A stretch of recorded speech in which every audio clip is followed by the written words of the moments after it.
আমি গ্রামেরই মানুষ।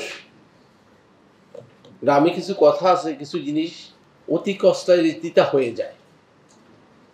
ব্যাপারটা কিন্তু আসলে এই গত ১৫-১৬ বছর তাই ঘটেছিল। আমার ওই ছোট্ট ছেলেটা তখন খুব সম্ভব ক্লাস 1 এ পড়ে বা 2 তে পড়ে। তো সে বলতেছে যে, "বাবা এই সবসময় এরকম কেন? সবকিছু কি বঙ্গবন্ধু?" এই ছোট্ট ছেলেটার মধ্যে যদি এই প্রতিবাদী ট্রেন্ডটা আসে, তাহলে আমাদের সব ছেলেদের মধ্যে কি হয়েছে সেটা তো আমরা জানি।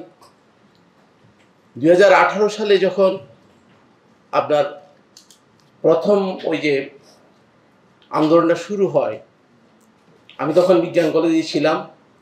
আমাদের ছেলেদেরকে বাধা দেওয়ার জন্য বারবার কিন্তু গভর্নমেন্ট থেকে বলা হচ্ছে।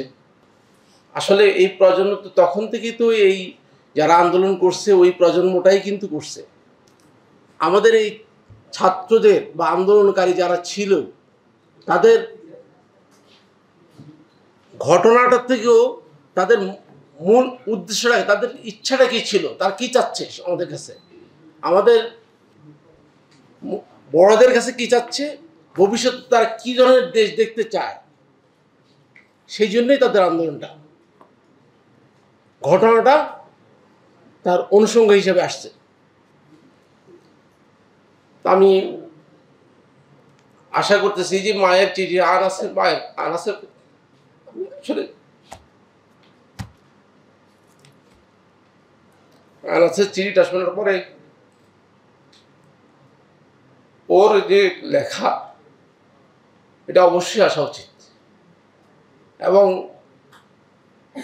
ওর যে প্রত্যেকটা কথায় যা আমাদের সব ছেলেরা চায়, ভবিষ্যৎ প্রজন্ম চায়, এই প্রজন্মটা চায়, সে প্রত্যেকটা ফুটে উঠছে।